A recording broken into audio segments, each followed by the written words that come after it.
Relate na relate ako! Ala, parang nahihilom na ako sa kanya. Nakaka-tense naman ang story. Iba talaga! More pa!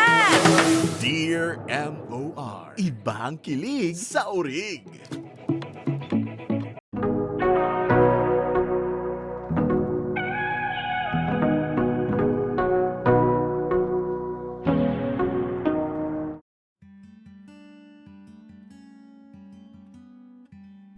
Dear MOR, may mga tao raw na kapag iniwan ng sariling ina, habang buhay nang may kulang sa pagkatao nila. Siguro, isa ko roon. Ako si Angela.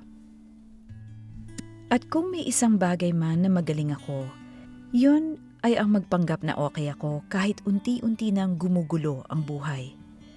Kapag nakita mo ako sa labas, iisipin mong normal lang akong babae. Tahimik, simpleng namumuhay kasama ang anak niya.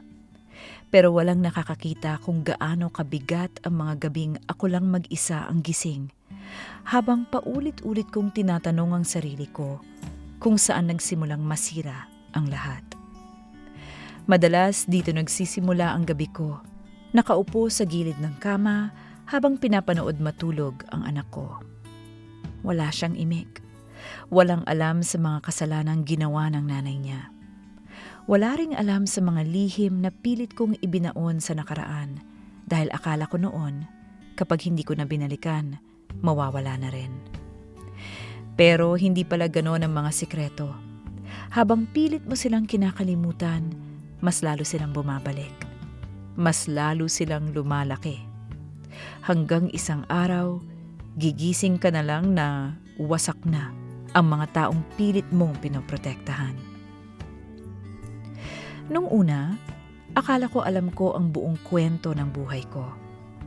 Akala ko alam ko kung sino ang dapat sisihin. Akala ko alam ko kung sino ang ama ng anak ko. Pero habang tumatagal, mas lalo kong nare-realize na may mga katotohanang kahit ikaw mismo, kaya kang lokohin. At siguro yun ang pinakamasakit. Yung buong buhay mo, kumakapit ka sa pamilyang akala mo totoo, habang unti-unti palang binubuo yun ng mga lihim na walang gustong magsabi ng diretsahan. At sa gitna ng lahat ng yun, nandun ako. Tahimik na gumagawa ng mga desisyong akala ko makakapagligtas sa pamilya namin. Pero siya palang tuluyang sisira rito.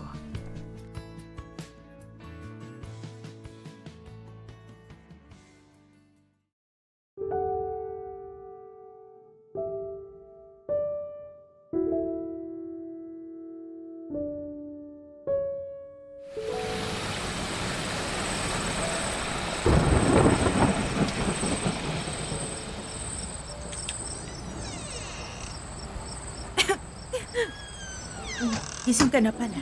Kumusta ang pakiramdam mo? Ang sakit po ng ulo ko. Halika nga rito.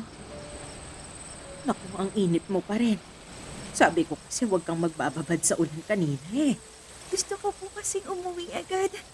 Baka kasi bumalik si Mama.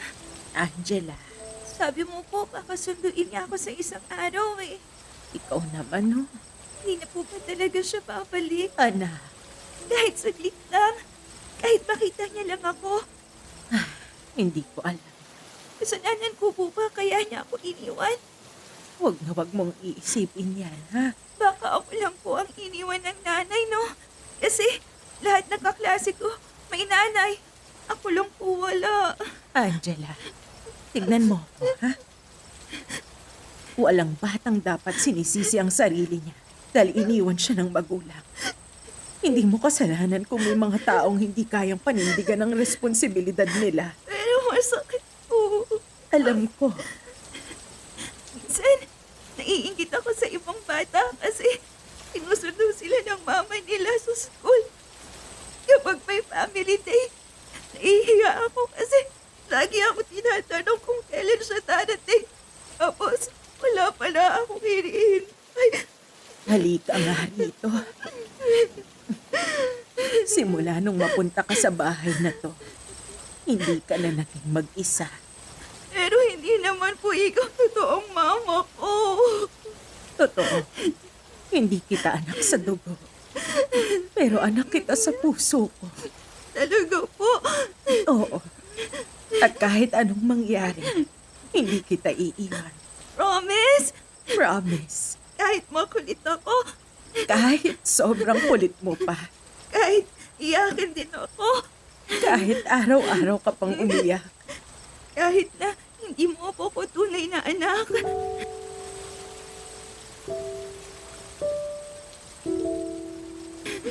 Angela, may mga taong nagiging pamilya dahil sa dugo. Pero may mga taong nagiging pamilya dahil pinili nilang magmahal. At ikaw, isa ka sa pinakamagandang bagay na dumating sa buhay ko. Mama, Angela, pwede po ba kitang tawagin? Mama, matagal ko nang hinihintay na marinig yan.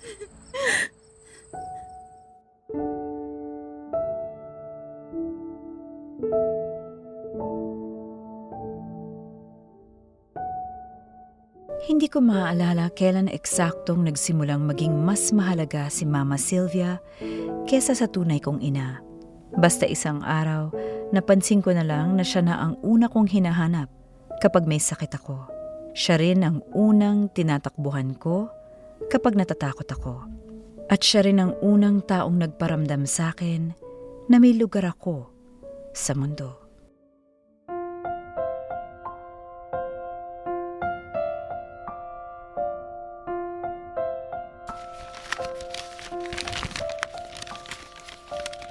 Mama, tingnan mo drawing ko!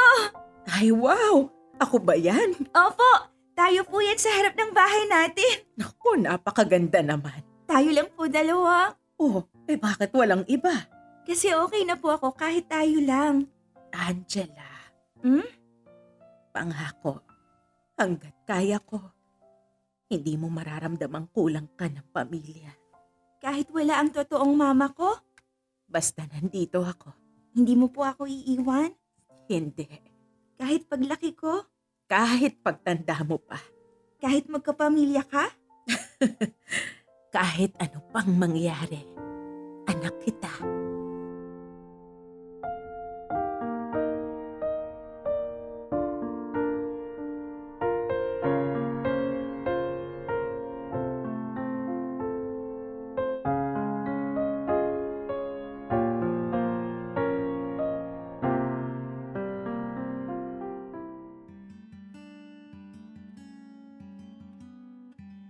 Pitong taong gulang ako nang tuluyang mawala sa buhay ko ang tunay kong ina. Wala namang mahabang paliwanag.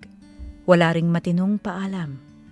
Ang naaalala ko lang, isang araw, iniwan niya ako sa bahay ng tiyahin niyang si Mama Sylvia habang umiiyak at sinasabing sandali lang daw siya aalis. Pero hindi na siya bumalik. Nung una, akala ko ilang araw lang. Hanggang sa naging linggo.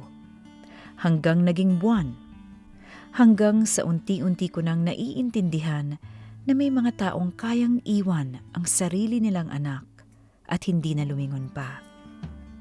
Si Mama Sylvia ang naiwan sa akin. Hindi siya mayaman.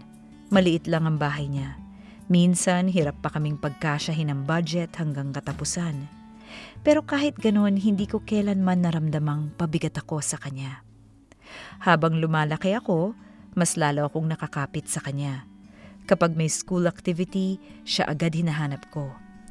Kapag may sakit ako, hindi ako makakatulog hanggat hindi ko nararamdaman ang kamay niya sa noo ko. Kapag may problema ako, siya agad gusto kong kausap.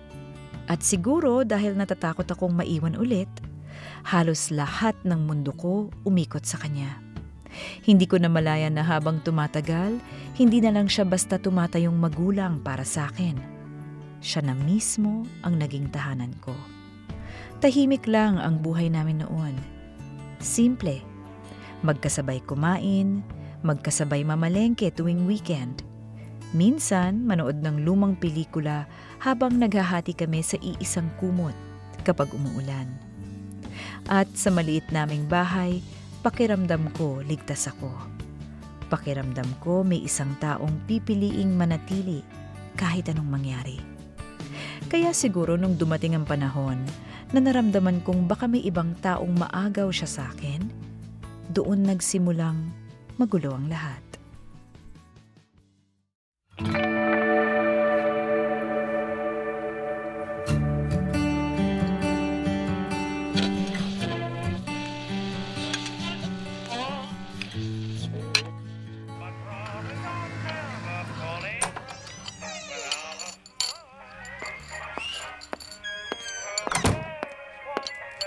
Angela, anak, nandito kami. Kami? Anak, may gusto akong ipakilala sa'yo. Good evening. Hello po. Siya si Marco. Marami akong narinig tungkol sa'yo. Sana magaganda naman. Depende. Totoo bang mataray ka raw minsan? Ay nako, sobra. Mama naman eh. Tahimik ko pala sa personal. Ganun naman po talaga ako. Hindi halata sa kwento ni Sylvia. Akala ko sobrang kulit mo. Ay nako, kapag komportable na yan, hindi na yan tumitigil magsalita. Ma, Okay lang. Mas gusto ko nga yung may energy sa bahay eh. Matagal na raw tahimik dito, sabi ni Sylvia. close na kayo ah. Angela, Okay lang. Valid naman ang nararamdaman niya eh. Hindi naman sa may nararamdaman ako. Pero nag-a-adjust ka. Syempre, biglang may ibang tao sa bahay. Naintindihan ko. Talaga? Kasi kung ako rin naman nasa sitwasyon mo, magtataka rin ako kung sino yung lalaking biglang kasama ng pinakamahalagang tao sa buhay ko. maupo na nga muna tayo. Lalamig ang pagkain. Ako na maghahain. Bisita ka lang ah. Sanay akong tumulong. Ayoko rin yung nakaupo lang habang may ibang kumikilos. Kita mo, buti pa siya. Wow, ma ha? Paborito mo raw ang mechado. Kinuwento rin niya yun? Marami siyang nakwento tungkol sa'yo. Bakit parang kilalang kilala mo na ako? Kasi importante ka kay Sylvia. At malino naman na ikaw yung pinakamahalagang tao sa buhay niya. Hindi ka ba naiilang sa akin? Bakit naman ako may ilang? Ewan, baka isipin mo ayaw ko sa'yo. Ayaw mo ba? Hindi ko pa alam. Fair enough. Angela, anak. Ano ba ma? Nagsasabi lang naman ako ng totoo ah. Mas okay na yon kaysa plastic.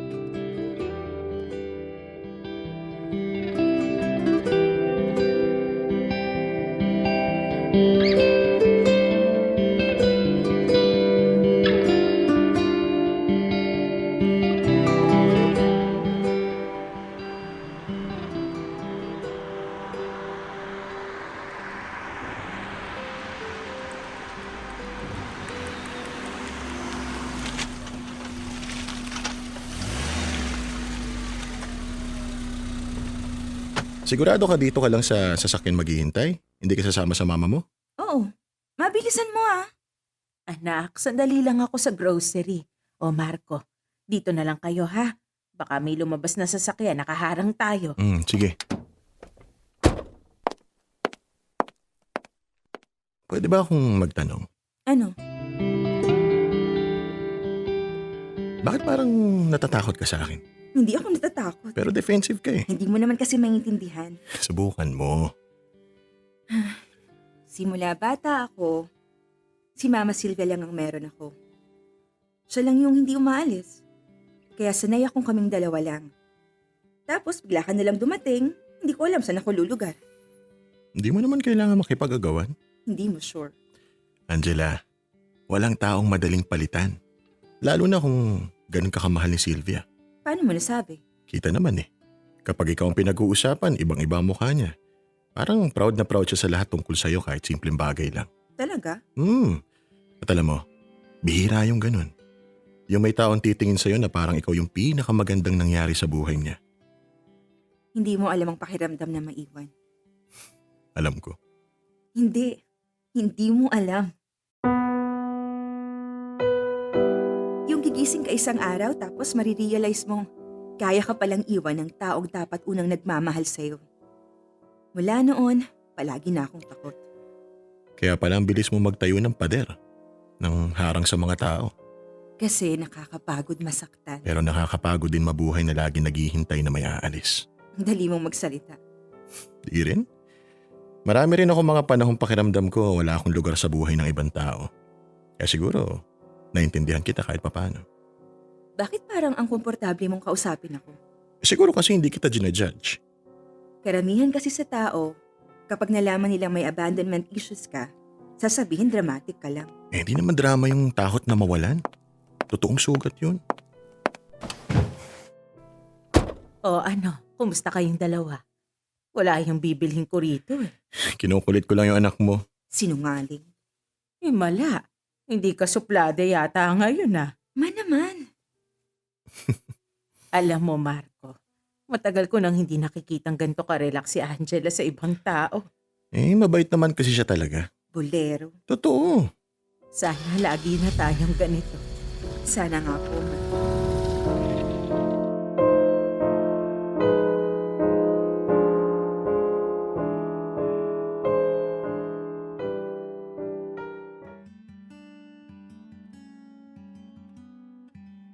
Nung una, pilit kong kinukumbinsi ang sarili ko na normal lang ang lahat ng nararamdaman ko. Normal lang na masanay sa presence ni Marco sa bahay. Normal lang na hanapin ko siya kapag tahimik si Mama Sylvia o kapag magulo ang isip ko. Normal lang na gumaan pakiramdam ko tuwing kinakausap niya ako na parang naiintindihan niya agad kahit hindi ko sabihin lahat. Pero habang tumatagal, mas lalo akong naguguluhan. Kasi unti-unti kong napapansin yung mga bagay na hindi ko dapat napapansin. Yung paraan ng pagtingin niya kapag kinakausap ako. Yung pagiging maingat niya sa akin.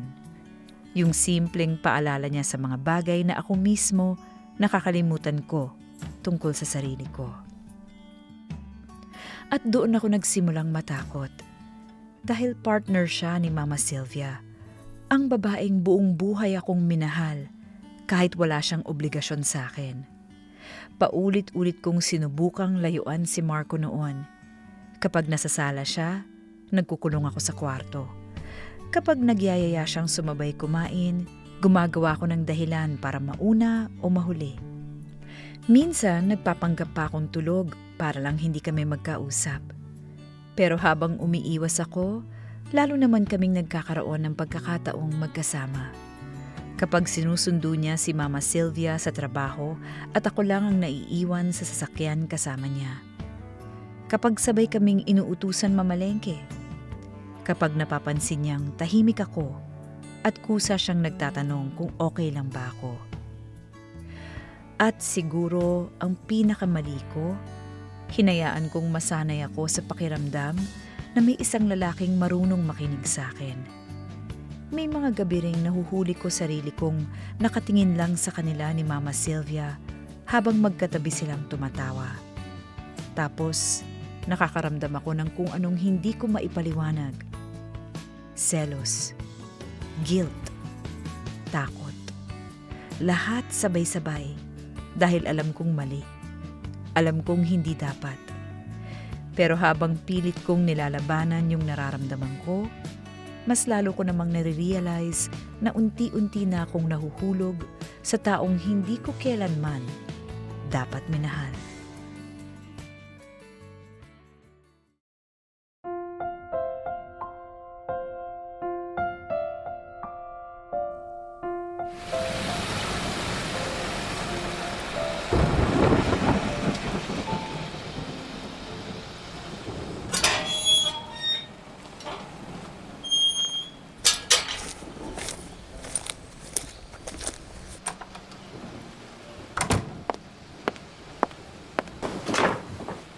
Angela, anak, ikaw ba yan? Bakit basang-basa ka? Anong nangyari? Wala po. Pagod lang ako. Ano, umiyak ka ba? Hindi. Angela, tumingin ka sa akin. Sabi ko, okay lang po ako. Hindi ganyan ang mukha ng taong okay. Sylvia, hayaan mo na muna siguro siya magpahinga. Hindi ko kailangan ng awa. Walang naaawa sa'yo. Eh bakit pare lahat gusto akong ayusin? Anak, Nakakapagod na kasi. ano bang problema? Hindi ko rin alam. Parang galit ako sa lahat kahit wala namang ginagawang masama sa akin. Minsan pakiramdam ko, hindi ko alam saan ako lulugar dito sa bahay. Bakit mo sinasabi yan? Kasi habang tumatagal, parang nagbabago lahat. Angela, Huwag mo akong kausapin na parang kilalang kilala mo ako! hindi ko sinasabing kilala kita ng buo. Pero nakikita ko nasasaktan ka. Ano ngayon? Ayoko lang na kinikimkim mo lahat mag-isa. Alam mo kung anong nakakainis? Yung kahit anong pilit kong ayusin sarili ko. Pakiramdam ko palagi pa rin akong iiwan. Hindi lahat ng taong dumarating aalis. Madali mong sabihin. Kasi hindi ikaw yung iniwan. Angela, tama na. Hindi ba? Pagod na akong matakot araw-araw. Takot mawalan, takot maiwan, takot mapalitan. Anak, Minsan, naiisip ko, baka kapag nagkaroon ka ng sariling pamilya kasama si Marco, hindi mo na ako kailangan. wag mong isipin yan. Pero posible. Kasi hindi naman talaga ako totoong anak mo. Angela, Alam ko namang totoo eh. Kahit anong pagmamahal mo sa akin, darating at darating ang araw na may mas pipiliin kang iba. walang makakapalit sa'yo sa buhay ko. Hindi ka nakakasiguro saan, Ma. Sylvia, ako na muna kakausap sa kanya. Baka mahuli ka sa lakad mo. Tumawag na yung mga kasama mo kanina, hinihintay ka. Sigurado ka ba? Angela, anak. Kung hindi lang mahalaga tong lakad ko, hindi ako aalis. Sasamahan kita dito. Pasensya ka na. Sige na, Ma.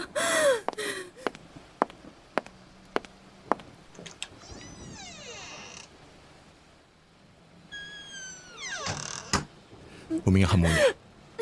Nakakahiya. Hindi nakakahiya masaktan. Hindi mo maintindihan. Palagi na lang akong natatakot. Kapag masaya ako, inakabahan ako.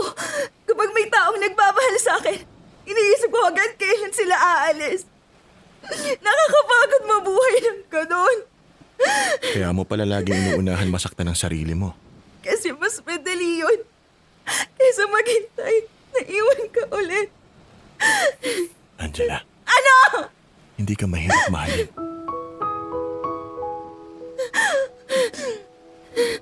Huwag mo akong tingnan ng ganyan. Bakit? Kasi lalo akong nalilito. Ako rin eh. Malito. Alam ko. Hindi dapat. Alam ko rin. Partner ka ni Mama. Bakit pakiramdam ko mas naiintindihan mo ako kaysa kahit sino? Hindi ko rin alam kailan nagsimula maging komplikado ang lahat. Natatakot ako. Ako rin.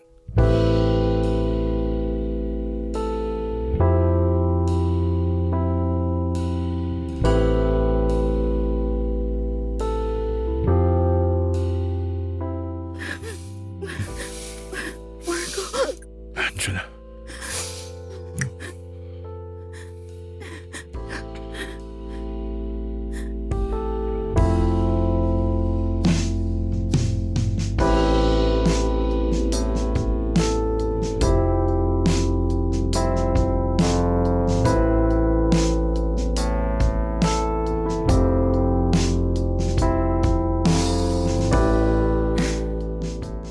Gising ka pa?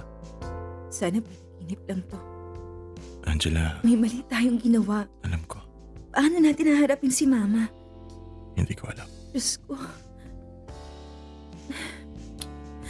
Galit ako sa sarili ko. Hindi lang ikaw may kasalanan dito. Pero ako yung anak niya. Ako yung taong pinagkatiwalaan niya. Tapos ganito gagawin ko sa kanya. Hindi natin planado to. Pero nangyari pa rin.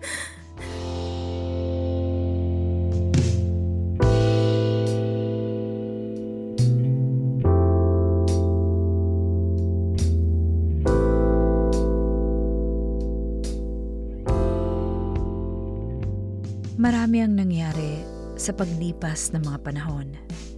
Kasama na rito ang isang tagpo na hindi ko inaasahang mangyari. Isang bagay na magpapabago ng lahat, lalo na sa buhay ko.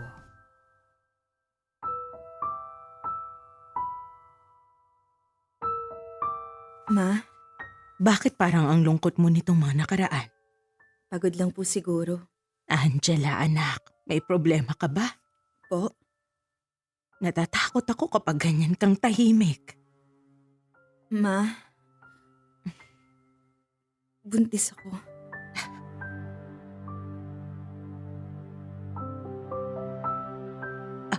Ano?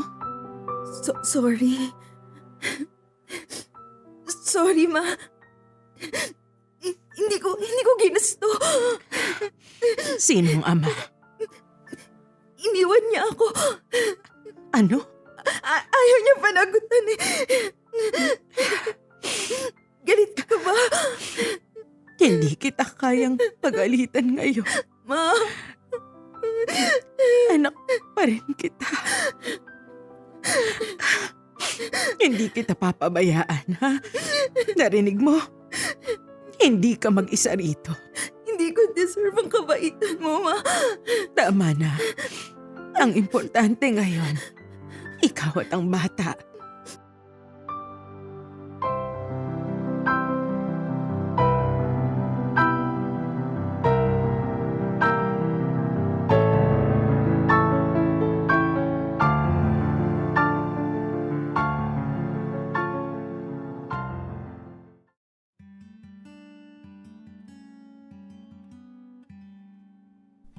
Pagkatapos kong umamin kay Mama Sylvia na buntis ako, pakiramdam ko doon tuluyang nagbago ang lahat sa bahay namin.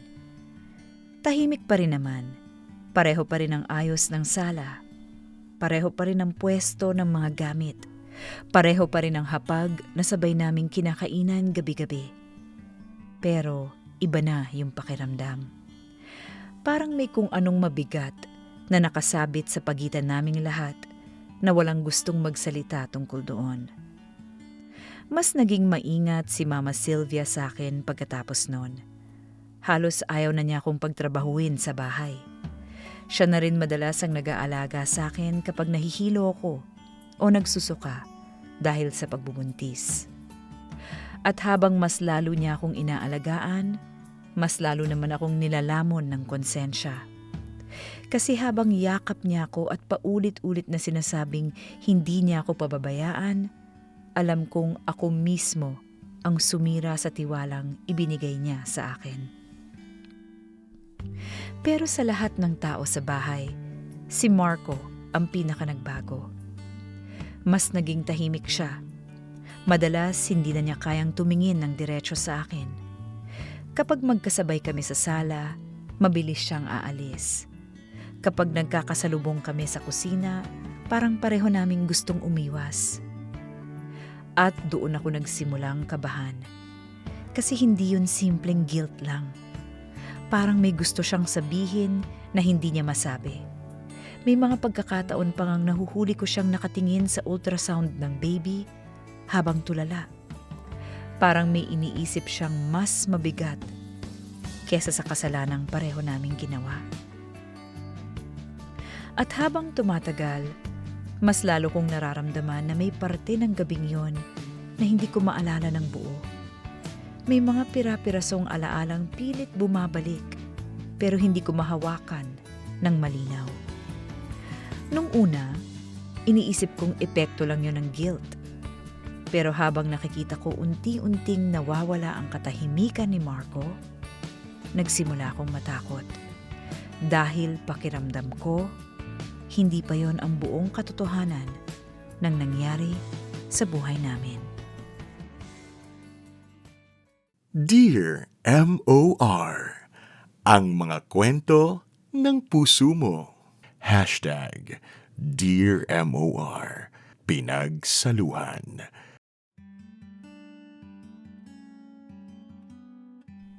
Mabilis lumipas ang panahon pagkatapos ipanganak ang anak ko. Parang isang iglap lang, mula sa takot at pagkalito noong buntis ako, eto na kami ngayon. Pinapanood ko ng maglakad at magsalita ang batang minsang kinatatakutan kong harapin. At habang lumalaki siya, mas lalo ko ring nararamdaman ang bigat ng lahat. Si Mama Sylvia ang halos naging pangalawang ina ng anak ko. Kapag may lagnat siya, Si Mama ang unang nagpupuyat. Kapag ayaw niyang kumain, si Mama ang marunong magpalambing para mapasubo siya. Kapag umiiyak siya sa madaling araw, minsan nauunahan pa niya akong bumangon. At sa tuwing nakikita ko silang dalawa na magkatabi, may parte sa akin na masaya dahil alam kong lumalaki ang anak ko na may nagmamahal sa kanya ng totoo. Pero may parte rin sa akin na lalo lang nasasaktan. Kasi habang mas nagiging mabuti si Mama Sylvia sa akin at sa anak ko, mas lalo kong nare-realize kung gaano kalaki ang pagtataksil na ginawa ko sa kanya. At si Marco, tuluyan na ring nagbago. Hindi na siya tulad nung una. Mas tahimik na siya ngayon. Madalas gabi na umuwi. Kapag nasa bahay, parang laging may iniisip. At habang tumatagal, pakiramdam ko mas lalo niya akong iniiwasan. Hindi na tulad dati na kaya niya akong tingnan ng diretsyo habang kinakausap. Ngayon, kahit simpleng tingin, parang hirap na hirap siyang gawin. Nung una, inisip kong pareho lang kaming nahihirapan sa guilt. Pero habang tumatagal, mas lalo kong nararamdamang may ibang dahilan kung bakit unti-unti siyang lumalayo. Parang may katotohanang matagal na niyang alam, pero hindi niya kayang sabihin sa akin. At kahit pilit kong binabaliwala yung pakiramdam na yon, unti-unti rin akong kinakain ng takot. Dahil habang lumalaki ang anak ko, pakiramdam ko, mas papalapit din kami sa araw na wala nang maitatago kahit isa sa amin.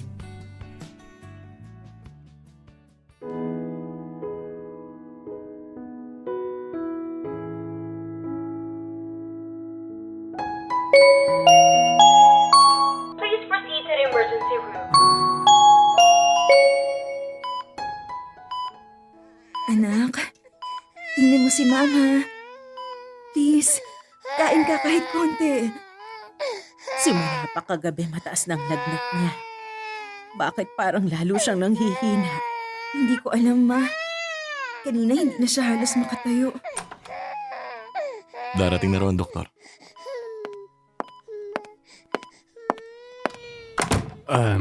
Good morning po. Doc, bakit parang hindi bumababa yung lagnat niya? May mga lumawas po sa initial blood test niya na kailangan nating i-check ulit. Anong ibig sabihin nun?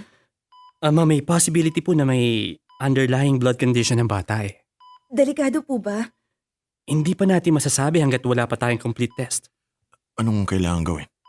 Sir, kailangan po natin ng compatibility testing sa biological parents para mas mabilis nating ma-assess ang pwedeng treatment options. Compatibility test? Yes, ma'am. Standard procedure po ito lalo na kung may possibility na mangailangan ng blood-related intervention sa mga darating na araw. Gagawin po namin ang lahat ng kailangan, Doc. Mabuti po kung gano'n. No? Kukuha lang po kami ng sample sa nanay at tatay ng bata. Sir? Opo.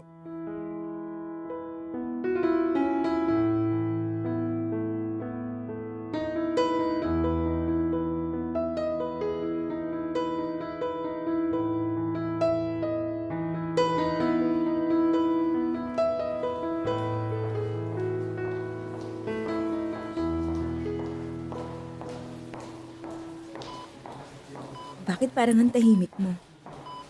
Wala lang. Simula pa kanina hindi ka mapakali. Normal lang naman na kaba. Hindi ito simpleng kaba. Angela, kasi Bakit parang takot na takot ka? ayoko lang may mangyari sa bata. Anak mo rin siya.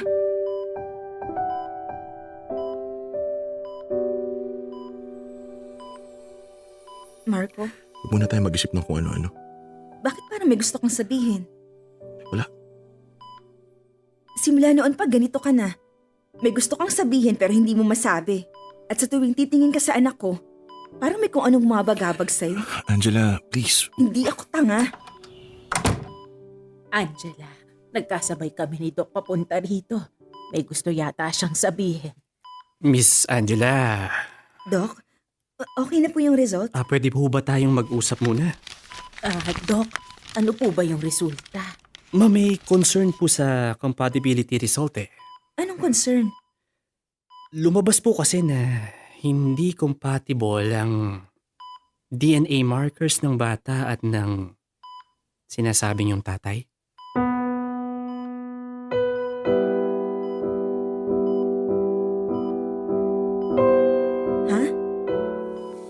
Ha? Dok. Ano hong ibig sabihin nun? Kinuhanan niyo ho si Marco? Siya ba, Angela, ang sinasabi mong tinakbuhan ka? Tama pala ako. Naramdaman ko na eh. Pero mas matimbang ka, pero mahal ko rin si Marco. Kaya nanahimik ako. Pero totoo palang hinala ko. Ma, ipapaliwanag ko ang lahat. Unahin muna natin ang bata, okay? Dok, Ma'am, sa madaling salita po, hindi siya ang biological father ng bata.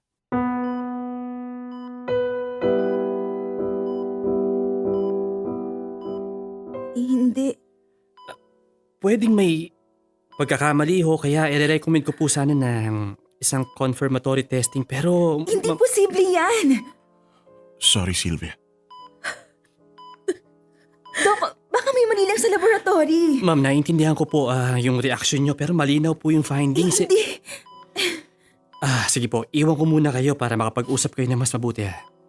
Excuse po. Hindi pwede. Angela, Sige! Ikaw magsalita! O ano? Bakit ka tahimik? Sabihin mo may mali sila. Sabihin mong anak mo siya! Angela, Sylvia, Marco, ano? Hindi ko alam ang sasabihin ko. Hindi, ma! Hindi pwedeng ganito. Wala naman akong ibang... Wala akong... Angela, Hindi. Hindi ko maalala. Bakit parang... May kulang sa alaala ko. Anak, Hindi. Hindi tama to. Si Marco ang ama ng anak ko. Siya lang dapat... Angela, ano bang nangyayari? Kumalma muna tayo. Paano ko kakalma? Buong buhay ko umiikot sa sekreto na yun. Tapos sasabihin ninyo ngayon na hindi pala siya yung ama. Angela, Angela! Angela! Angela! Yan lang ba kaya mong sabihin, ha? Tumigil ka sa akin! Bakit parang alam mo na? hindi. Nagsisinungaling ka. Angela, please. Bakit parang hindi ka na nagugulat? Diyos ko. Ano bang nangyari sa akin? Ano bang meron sa gabing yun na hindi ko maalala? Anak, Ma, natatakot ako.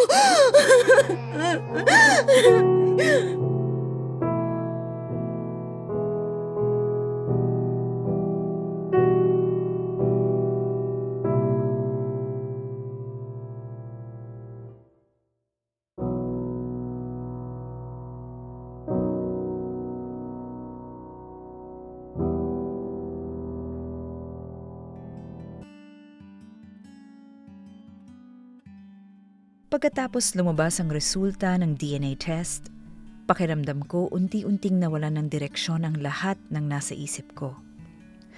Nung una, galit ang nararamdaman ko. Galit sa laboratory, galit sa resulta, galit sa posibilidad na mali pala lahat ng pinanghawakan kong katotohanan sa loob ng maraming taon. Pero habang tumatagal, may kung anong nagsisimulang bumalik sa alaala ko. Mga pira-pirasong eksenang pilit kong inuunahan mawala sa isip ko noon. Amoy ng alak, malakas na ulan, isang lumang kantang mahina kong naririnig habang umiiyak ako. At yung pakiramdam na sobrang galit at sobrang lungkot ko noong gabing yon, doon ako nagsimulang matakot. Kasi habang pinipilit kong inaalala ang nangyari, mas lalo kong nare-realize na hindi pala buo ang memorya ko tungkol sa lahat ng nangyari. May mga bahagi akong alam. May mga bahaging parang sinadya kong ibaon. At habang lumalala ang pagkalito ko, doon naman bumalik si Lorna sa buhay ko. Ang tunay kong ina. Parang timing na hinintay niyang gumuho muna ako bago siya muling magpakita. At nung gabing nagkaharap kami ulit, doon nagsimulang mabuksan lahat ng sikreto. Doon na rin tuluyang nagkaaminan. Hindi lang kami ni Marco, pati si Mama Sylvia. Dahil sa unang pagkakataon, sinabi niyang matagal na pala siyang may kutob tungkol sa relasyon namin. Hindi niya lang direktang inaamin noon dahil ayaw niyang paniwalaan. At yun yata ang pinakamasakit na parte para sa akin. Hindi yung nahuli niya kami, kundi yung kahit may kutob na siya, pinili pa rin niya akong mahalin tulad ng dati. Pinili pa rin niyang manatili. Habang ako, unti-unti ko na palang winawasak ang taong buong buhay akong itinuring na anak. At habang bumabalik sa isip ko ang gabing pilit kong kinakalimutan, mas lalo kong nararamdaman na may mas mabigat pang katotohanang naghihintay lumabas. Isang katotohanang kayang tuluyang wasakin, hindi lang ang tingin ko sa sarili ko, kundi pati ang buong pamilyang pilit naming binubuo sa ibabaw ng mga kasinungalingan.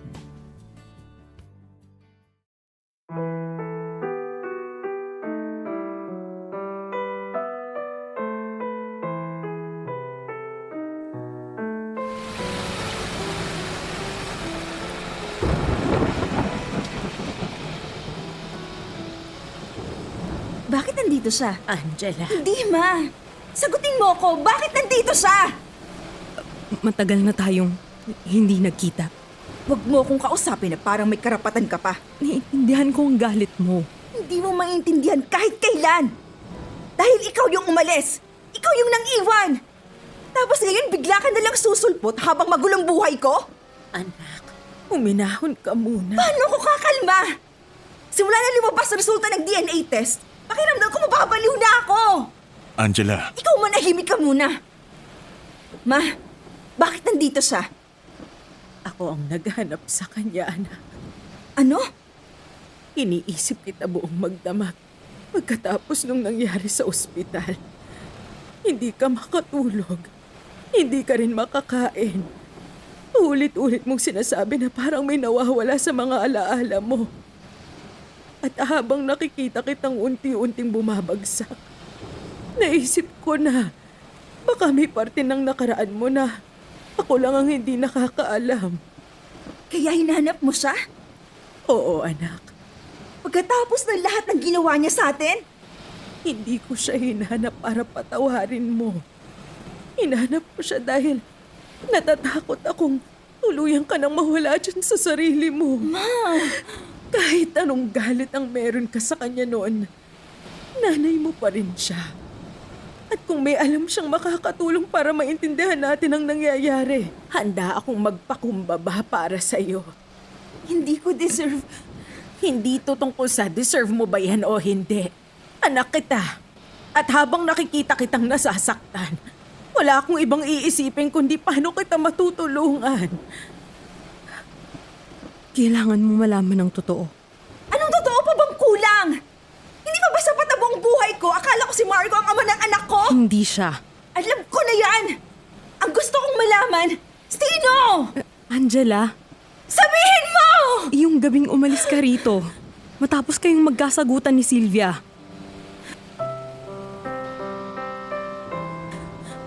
Lasing ka noon, Angela. Naaalala ko. Umiiyak ka nang umiiyak sa labas ng bar na pinagtatrabahuhan ko. Nagulat din ako kung paano mo ko natagpuan. Kinuwento mo na ginawa mo ang lahat malaman lang kung nasan ako. Paulit-ulit mong sinasabing pakiramdam mo mawawala sa'yo si Sylvia.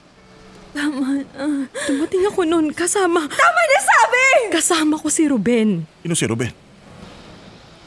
Ang kinakasama ko noon. Hindi. Inuwi ka namin dahil hindi ka na makatayo ng maayos. Hindi. Pagdating sa apartment, sobrang emosyonal mo. Galit ka, masama ang loob, at paulit-ulit mong sinasabing pagod ka ng maiwan. Tumigil ka na, please. Nung iniwan muna kita sandali sa sala para bumili ng gamot, naiwan kayo ni Ruben. Hindi. Pagbalik ko, Tama na! Ayoko na Pero kailangan mong malaman. Dahil yun ang totoo na may nangyari sa inyo ni Ruben. Noong una akala ko, lasing ka lang at walang ibig sabihin ang lahat. Pero kinabukasan, nakita kitang wasak na wasak habang paulit-ulit mong sinasabing gusto mong kalimutan ang lahat.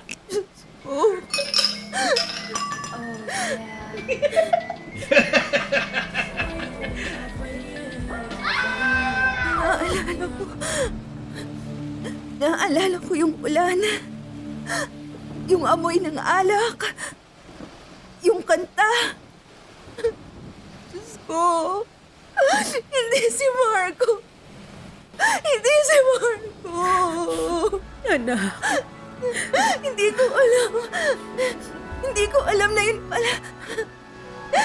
Pilit kong kinalimutan. Akala ko kapag hindi ko inalala, wala rin. Akala ko si Marco dahil siya yung nasa isip ko buong panahon na yun. Angela, Huwag mo ako mawakan! Ma! Ang sama-sama kong tao. anak, huwag mong sabihin yan. Hindi mo ba naiintindihan? Hindi lang kita pinagtaksilan. Hindi lang ako nagkamali. Hindi ko man lang alam kung sino talaga ang ama ng anak ko. Angela, At ikaw! Bigla ka nalang bumalik matapos mo akong iwan mo ang buhay ko? alam kong wala akong karapatan. Wala! Kung hindi ka umalis noon, kung hindi mo ako iniwan kay Mama Sylvia, baka hindi ako lumaking ganito kasira! Anak, Paano niyo ba ako natitiis? Paano niyo ba ako natitingin pagkatapos na lahat ng ginawa ko? Angela, hindi mo ginusto lahat ng nangyari. Pero nangyari pa rin! At ako yung dahilan kung bakit nasira lahat! hindi lang ikaw ang may kasalanan dito. Pero ako yung gumawa ng desisyon. Nasaktan ka nun, anak. Hindi excuse yun eh. Pagod na akong dalhin lahat. Pagod na akong matakot sa sarili kong alaala. Pagod na akong isipin na baka isang araw, malaman ng anak ko kung paano siyang nabuo.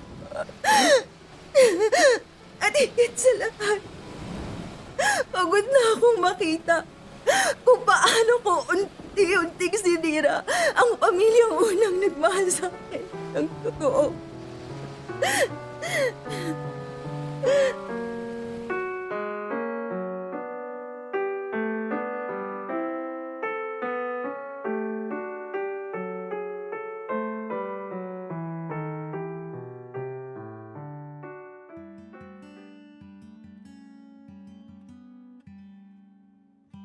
Pagkatapos ng gabing yon, pakiramdam ko hindi na ako yung dating ako. Parang may parte ng pagkatao kong tuluyang nabasag na hindi ko na kayang buuin ulit. Sa loob ng maraming taon, dala-dala ko ang guilt dahil akala ko ipinagkanulo ko si Mama Sylvia sa pamamagitan ng relasyon namin ni Marco. Akala ko yun na ang pinakamabigat na kasalanang kaya kong gawin. Pero mali pala ako. Mas masakit palang malaman na may bahagi ng sarili mong buhay na pilit mong kinalimutan dahil hindi mo kayang tanggapin. At mula nang mabunyag ang lahat, hindi ko na alam kung paano titingin sa sarili ko. Tuwing haharap ako sa salamin, pakiramdam ko ibang tao na yung nakikita ko. Hindi ko alam kung biktima ba ako ng sarili kong kahinaan o ako mismo ang sumira sa lahat. Mas lalong naging mahirap tuwing nakikita ko ang anak ko. Kasi habang yakap ko siya, paulit-ulit kong tinatanong ang sarili ko kung may karapatan ba akong maging ina matapos ang lahat ng nangyari. Kung may karapatan pa ba akong magpalaki ng bata habang ako mismo wasak na wasak bilang tao. May mga gabi ring hindi ako makatulog dahil paulit-ulit bumabalik yung mga alaala na pilit kong kinalimutan noon. At habang mas marami akong naaalala, mas lalo kong nare-realize na hindi lang pala ako ang may itinatagong sakit sa pamilya namin. Si Mama Sylvia, na matagal palang may kutob pero piniling manahimik para hindi ako mawala sa kanya. Si Marco na ilang taon ding bit-bit ang guilt habang pilit umaastang normal. At kahit si Lorna, ang babaeng nagluwal sa akin, may sarili ring kasalanang pilit niyang tinatakasan mula nang iwan niya ako noon. Doon ko unang naisip na baka kaya kami nagkaganito dahil lahat kami sanay magtago ng sugat, imbis na harapin yon. Pero sa lahat ng tao sa bahay namin, pakiramdam ko, ako yung pinakamaruming tao. Kasi habang sila sinusubukang ayusin ang pamilya namin, ako yung dahilan kung bakit ito tuluyang nagkadurog-durog.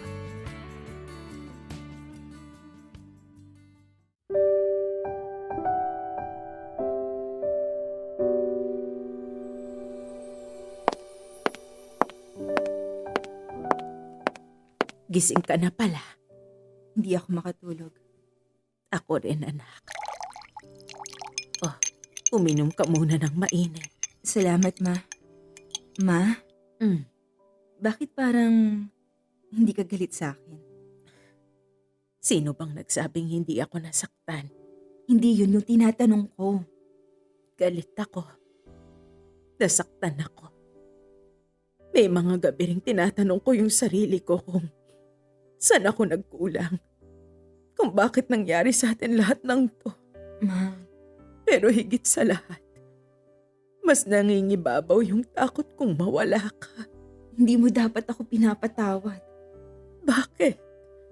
Kasi ako mismo, hindi ko mapatawad ang sarili ko. Tuwing nakikita kita, lalo akong nahihiya. Ikaw yung taong nagpalaki sa akin. Ikaw yung unang nagmahal sa akin ng buong buo. Tapos ako pa yung sumira sa tiwala mo. Angela, tingnan mo ko. Hindi ko kaya. Tignan mo ko. Matagal ko nang alam. Ano? Hindi man buong detalye. Pero matagal na akong may kutob tungkol sa inyo ni Marco. Ma, Napansin ko yon noon pa. Yung paraan ng tinginan ninyo. Yung bigla mong pag-iwas kapag magkasama kami. Yung pananahimik ninyong dalawa kapag pumapasok ako ng kwarto. bakit hindi mo sinabi? Kasi natatakot ako, anak, Saan? na kapag hinarap kita agad, baka tuluyan kang lumayo sa akin. Diyos ko. Alam mo ba kung gaano kahirap para sa isang ina? Yung araw-araw mong nararamdaman na may mali.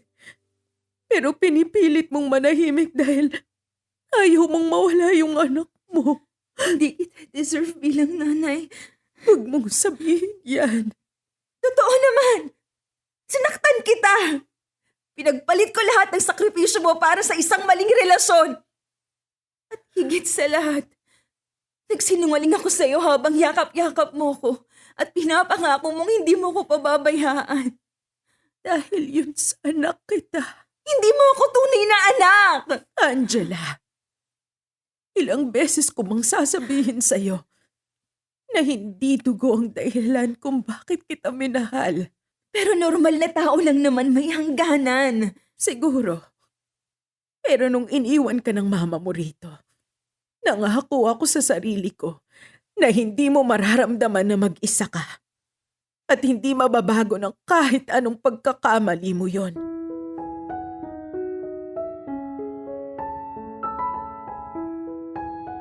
Paano mo pa nagagawang mahalin ako pagkatapos ng lahat? Kasi nakita ko kung gaano ka kasira sa loob. At imbis na galit ang maramdaman ko, mas naaawa ako sa batang buong buhay takot na maiwan. Pagod na ako, Ma. Pagod na akong dalhin ang lahat. Pagod na akong isipin na ako yung sumira sa pamilya natin. Hindi lang ikaw may kasalanan dito. Pero ako yung gumawa ng desisyon. Sugatan ka noon, anak. Nalilito ka. At matagal kang naghahanap ng pagmamahal na akala mo mawawala anumang oras. Hindi yon excuse. Hindi nga. Pero tao ka lang din. Minsan naiisip ko, baka mas mabuti pang umalis na lang ako kasama ang anak ko para hindi na kayo mahirapan sa akin. Wag na wag mong sasabihin yan, anak. Pero baka yun naman talaga yung dapat. Angela! Wag mo akong iiwan. Ikaw at ang apo ko na lang natitira sa buhay ko. Pag nawala pa kayo, ano pang matitira sa akin? Ma, Ang totoong pamilya. Hindi yung walang kasalanan, kundi yung pinipiling magmahal kahit wasak na. hindi ko alam paanong magsisimula ulit. Hindi natin kailangan ayusin agad lahat. Isa-isa lang bawat araw. Magkakasama. Paano kung hindi ko kayanin? E di sasamahan kita. Katulad ng ginawa natin noon pa man. Salamat, Ma. Anak, Sorry. Sorry sa lahat. Tahana ha? Nandito pa rin ako. At hanggat kaya ko, hinding-hindi kita hahayaang haraping mag-isa lahat ng sakit na to.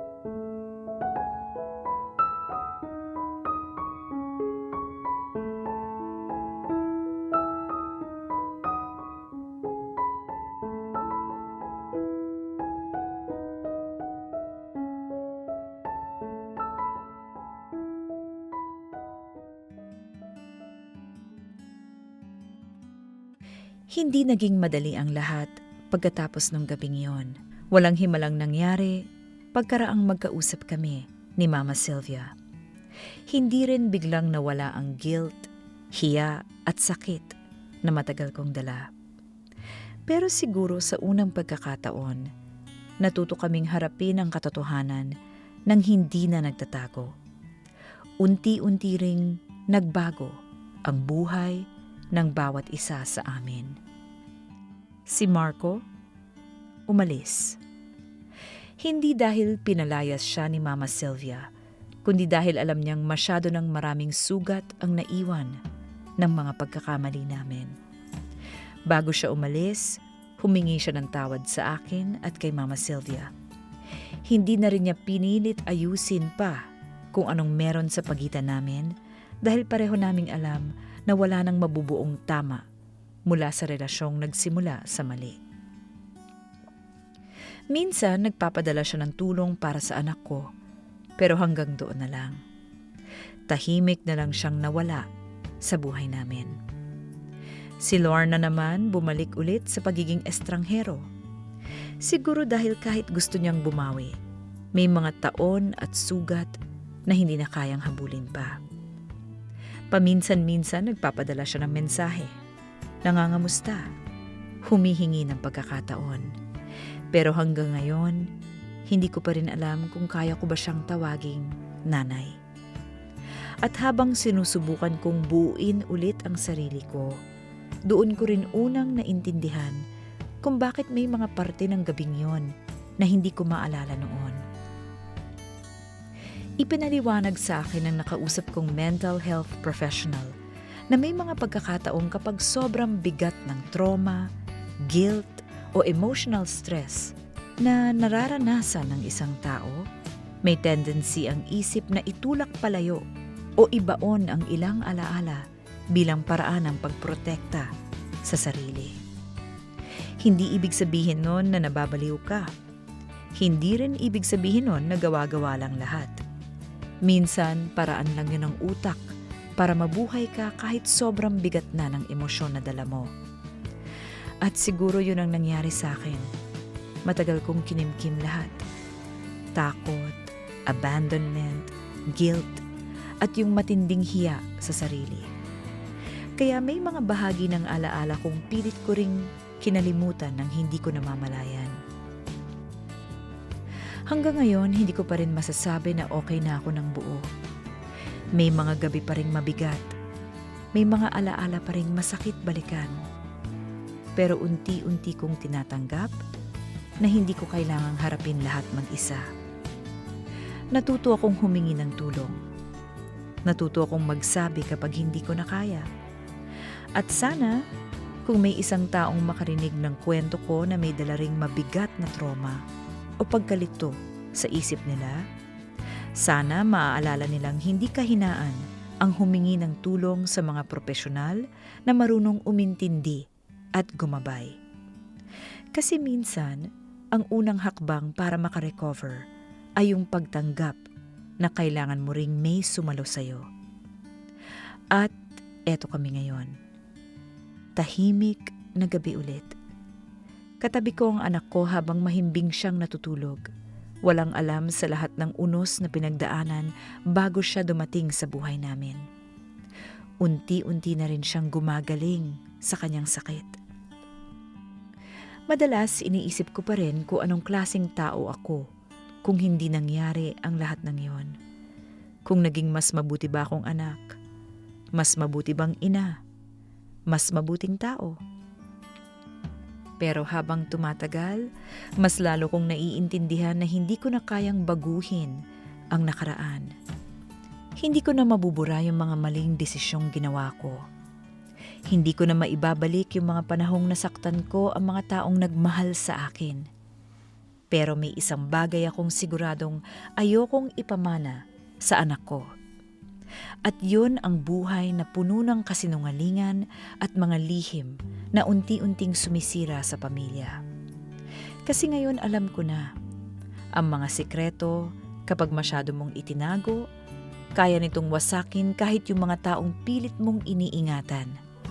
Pero sa gitna ng sakit na pinagdaanan namin, may isang bagay pa ring natira. Pagmamahal. Yung klase ng pagmamahal na kahit wasak na, pilit pa ring bumabangon. Yung pagmamahal na pinili pa rin akong yakapin kahit ako mismo ang dahilan ng pagkawasak nito.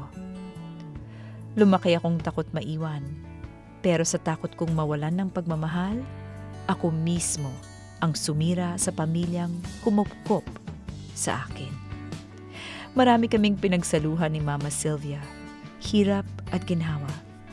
Kaya ipinangako ko na lahat ng kabutihan niyang ginawa at ginagawa ay susuklian ko pagdating ng panahon. Hanggang dito na lang ang kwento ko. Maraming salamat at more power sa Dear MOR. Nagmamahal, Angela.